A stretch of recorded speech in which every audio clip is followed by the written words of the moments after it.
رسول اللہ کے دنیا سے جانے کے تقریباً 500 سال بعد نور الدین زنگی ملک دمشق میں ہے، وقت کا بادشاہ ہے، بڑا مجاہد، غیرت مند، با کمال، تہجد گزار، قرآن کا عاشق، مظلوموں کا درد رکھنے والا، رات کو سویا ہے، خواب میں اللہ کے نبی کی زیارت ہوتی ہے، آپ نے خواب میں کھڑے ہو کے 2 بندوں کی طرف اشارہ کیا اور ان کے چہرے سامنے دکھائے اور کہا کہ محمود نور الدین زنگی ان کتوں کو مجھ سے دور کر، میری جان کو خطرہ ہے، اٹھ کے ان کتوں کو قابو کر۔ سلطان نور الدین زنگی یکدم اٹھے، پسینہ ہے، ڈر رہے ہیں یہ کیسی خواب ہے، لیکن پھر توبہ طائب ہوئے، وضو کیا، 2 رکعت نفل پڑھے۔ حیرت کی بات، اللہ کے نبی خواب میں آ رہے ہیں، دوبارہ وہ سوتا ہے، خواب میں پھر نبی آتے ہیں، ارے سلطان نور الدین زنگی یہ 2 کتے ہیں، میرے وجود تک پہنچنا چاہتے ہیں، تو ان کو پکڑ اور میری جان کو ان سے محفوظ رکھ۔ سلطان پھر گھبرا کے اٹھتا ہے، یہ کیا ماجرا ہے؟ ارے پھر ان کے ذہن میں آیا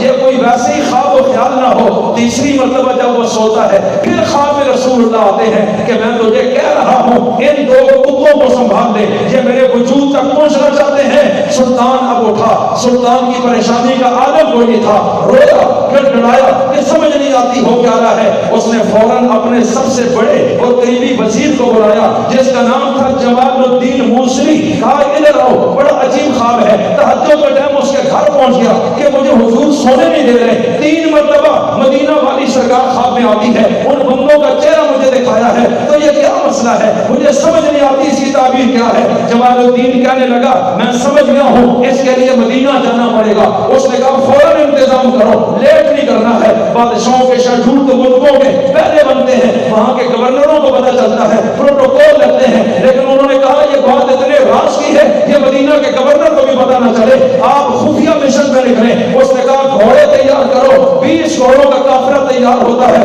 سلطان خود اس میں ہے، جمال الدین اس میں ہے، اور دمشق سے یہ گھوڑے بھاگتے ہیں، 16 دن کا سفر کر کے یہ مدینہ منورہ میں پہنچتے ہیں۔ اس نے وہاں کے گورنر کو بلایا، کہا بات سنو میری، مدینہ میں جتنے لوگ رہتے ہیں میں بادشاہ ان کی دعوت کرنا چاہتا ہوں، دسترخوان لگاتا ہوں، تمام لوگوں کو بلاؤ اور آواز لگاؤ، مدینہ میں کوئی بھی نہ رہے، وہ بار دسترخوان پہ آ جائیں۔ اب بادشاہ خود چرپائی ڈال کر بیٹھ گیا اور جو بھی اس کے دروازے سے باہر آتا ہے اس کا چہرہ دیکھتا ہے، اور یہ سارے لوگ آ گئے۔ پھر پوچھا کہ ہاں جی ابھی بھی کوئی بچہ ہے؟ انہوں نے کہا سارا مدینہ باہر آ گیا ہے، صرف 2 بندے ہیں جو کبھی بھی کسی کی دعوت میں نہیں گئے، وہ بڑے اللہ والے ہیں، وہ تہجد گزار ہیں، دنیا سے کنارہ کاش ہیں، چہرے نور سے بھرے ہیں، لمبی داڑیاں ہیں، ہاتھ میں تسبیحاں ہیں، اور وہ لوگ جہاں کے نہیں ہیں، وہ مراکش کے رہنے والے ہیں، اور وہ ایک مکان میں رہتے ہیں جہاں جنت البقیع کے قریب، وہ صرف اللہ اللہ کرتے ہیں، وہ بادشاہوں کو بھی خاطر میں نہیں لاتے، اور دنیا ان کو سلام کرتی ہے۔ اس نے کہا دل میں ہو نہ ہو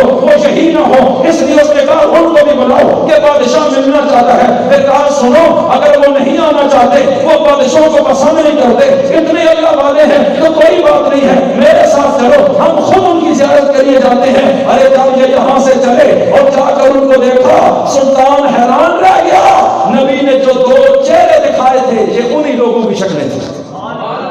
سلطان نے دیکھا پریشان، اس نے کہا گرفتار کر لو۔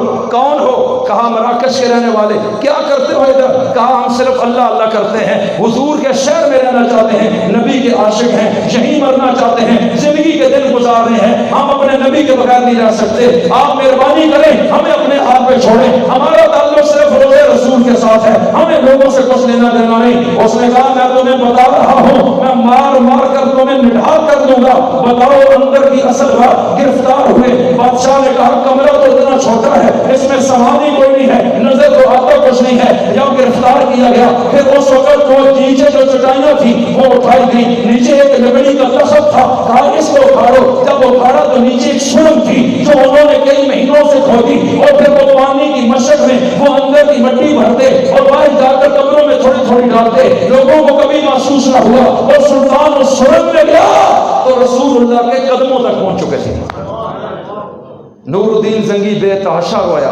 بعض کتابوں میں ہے رسول اللہ کے پاؤں مبارک سامنے تھے، نور الدین زنگی نے چوما، بے تحاشا رویا، یا رسول اللہ میں آپ کا نوکر، یا رسول اللہ میں آپ کا دیوانہ، میں کبھی بھی آپ تک کسی کو نہیں پہنچنے دوں گا۔ وہاں سے ہٹا، اس نے کہا ان کو باہر لاؤ، مسجد نبوی کے باہر کھلے میدان میں ان کو پھانسی کی سزا دے دو تاکہ قیامت تک کسی کو جرأت نہ ہو۔ مجھے بتاؤ میرے نبی کی حفاظت کرنے والا کون ہے؟ اللہ کہتا ہے مصطفیٰ تجھ تک نہیں پہنچنے دوں گا، میری نگرانی ہمیشہ ہوگی، بادشاہوں کو اٹھا کے تیرے قدموں میں گرا دوں گا، تو بادشاہوں کا بھی رسول ہے۔